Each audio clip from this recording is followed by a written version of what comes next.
Banyak orang yang beranggapan bahwa penyakit mental merupakan penyakit yang permanen dan tidak dapat disembuhkan. Hal tersebut merupakan mitos yang beredar di masyarakat. Selain itu, juga masih banyak sekali mitos dan fakta yang beredar, terutama di dunia psikolog. Nah, kali ini saya, Beliana Palestina, akan membahas mitos dan fakta seputar psikologi yang beredar di masyarakat bersama Ibu Herta Kristabel Hambali selaku psikolog dari Bethsaida Hospital dalam acara Dr. Talk.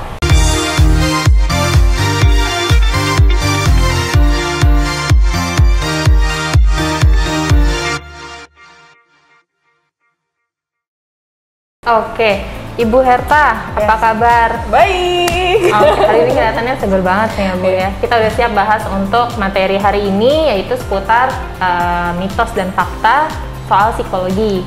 Yang pertama nih Bu, psikolog itu bisa baca orang nggak sih? Pikiran Anda ya? Enggak sih, jawabannya mungkin sebenarnya nggak ngomongin baca pikiran orang, tapi lebih bagaimana sebenarnya kita menganalisa pola perilaku seseorang, sehingga kita bisa kebayang tuh orangnya seperti apa sih, kepribadian seperti apa sih. Tapi ya nggak sampai baca pikiran orang juga sih, gitu kan. Bukan kayak bisa baca masa depan gitu ya? Oh, bukannya saya punya kekuatan super power gitu kayaknya. Oke, selanjutnya nih Bu, mitos yang fakta. Mitos dan fakta, tersenyum merupakan kunci dari kebahagiaan. Itu menurut Bu Herta mitos atau fakta? Oke, serem ya kalau orang senyum terus ya. Sebenarnya gini, kita itu senyum menunjukkan kita bahagia, betul. Tapi kadang-kadang namanya manusia kompleks kan. Betul. Kadang pernah nggak sih sedih tapi kita berusaha senyum. Betul. Nah, jadi sebenarnya bukan senyum merupakan kunci kebahagiaan. Sebenarnya adalah senyum adalah bentuk ekspresi yang menunjukkan kebahagiaan. Tapi namanya manusia lebih kompleks dari itu. Betul. Nggak cuma senyum pasti dia bahagia. Mungkin aja saat itu kita tersenyum sebenarnya lagi sedih banget, itu juga bisa. Gitu. Jadi tersenyum itu bukan kunci kebahagiaan, tapi senyum adalah salah satu bentuk ekspresi dari kebahagiaan. Betul. Begitu ya? Seperti cantik juga Bella. Oke, selanjutnya Bu Herta, mitos dan fakta yang kedua, berteriak dapat mengatasi kemarahan. Itu mitos atau fakta Bu? Nah, ini bisa mitos bisa fakta nih. Kalau ngomongin berteriak itu membantu kita mengekspresikan kemarahan. Jadi membuat kita lebih lega, betul. Tapi jangan sering-sering teriak ya. Jadi fakta juga ya Bu ya, betul. Bisa melegakan seperti itu. Betul. Jadi lebih ke arah mengekspresikan, bukan mengatasi ya. Karena mengekspresikan itu membantu emosionalnya. Tapi kalau ngomongin mengatasi, masalahnya yang perlu kita atasi, kenapa kita marah? Betul. Jadi tidak dengan berteriak lalu masalahnya selesai begitu ya Bu ya. Baik. Saya akan teriak. Iya, kalau gitu teriak aja biar masalahnya selesai ya. Yang ketiga nih Bu Herta, gangguan mental tidak dapat disembuhkan. Gimana penjelasannya Bu? Oke, banyak yang ngomongin gangguan mental itu tidak bisa disembuhkan. Lebih ke arah gini, gangguan mental itu kan ada di mana misalnya sedih berlebihan dan terus menerus sampai mengganggu keseharian. Kita tidak sembuhkan tuh artinya bukan kita tidak menghilangkan sedihnya, tapi kita mengontrol sedihnya sehingga tidak berlebihan. Jadi kita ngomongin sebenarnya gangguan mental itu nggak bisa disembuhkan, lebih ke arah kita mengontrol karena kita nggak bisa ngilangin sedihnya. Betul. Tapi bagaimana sehingga terkontrol sehingga bisa beraktivitas lebih baik dan sesuai dengan kehidupan sehari-hari itu sih, jadi lebih adaptif aja. Seperti itu. Jadi gangguan mental itu masih bisa dikontrol kok, begitu ya Bu ya. Dan itu akan membantu kamu lebih baik juga. Jadi bukan artinya sembuh hilang gitu, nggak pernah sedih, nggak gitu. Tapi bagaimana mengontrolnya. Terus banyak yang nanya nih, kira-kira bisa muncul lagi nggak? Nah, iya betul. Nah, jawabannya bisa. Bagaimana kita mengatasi itu dan membuat maintain. Karena kalau kita tanya, kita sakit batuk gitu, bisa sakit lagi nggak suatu hari? Ya bisa aja gitu, tergantung bagaimana kita lifestyle kita, menjaga diri kita, bagaimana juga lingkungan, perubahan-perubahan yang terjadi itu kan akan mempengaruhi kita semua. Jadi gangguan mental itu juga bisa terkontrol, tapi suatu hari juga bisa muncul lagi begitu ya Bu ya.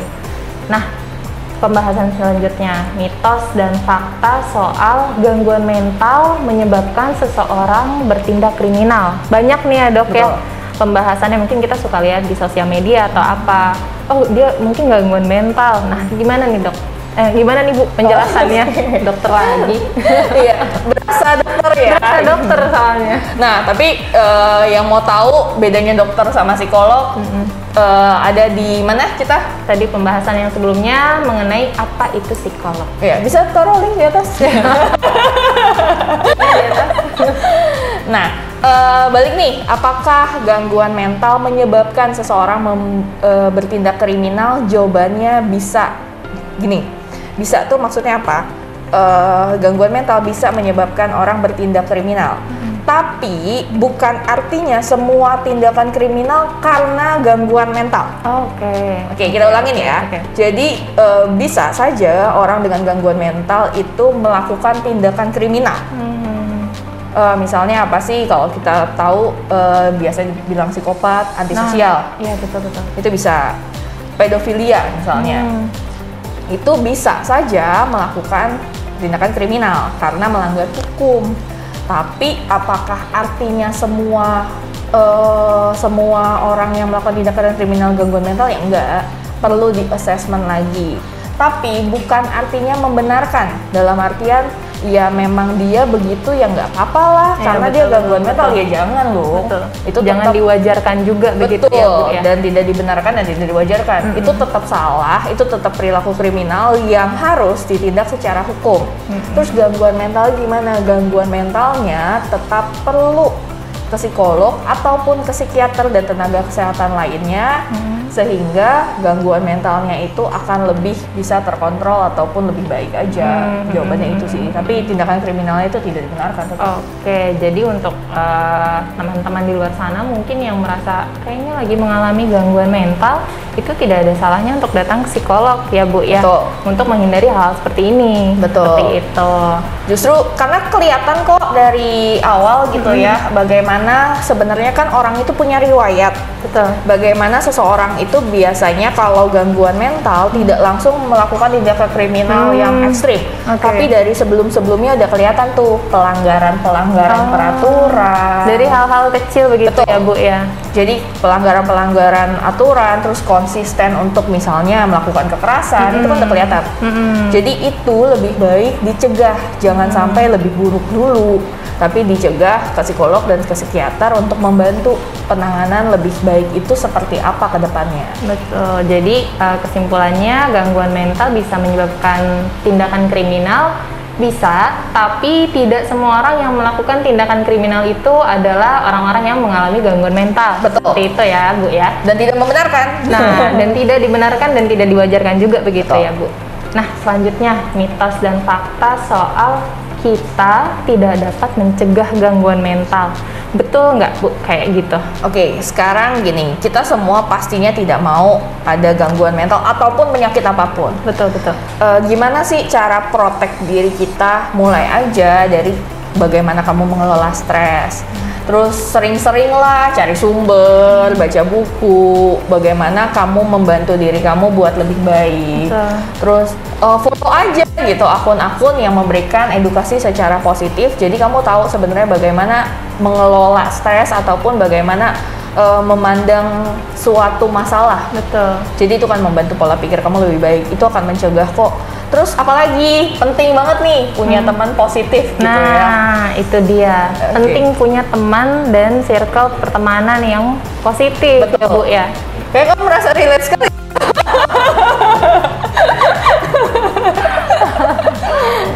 Enggak, karena emang penting ya untuk cari lingkungan dan teman-teman yang memiliki positive vibes gitu ya kalau kata teman-teman sekarang.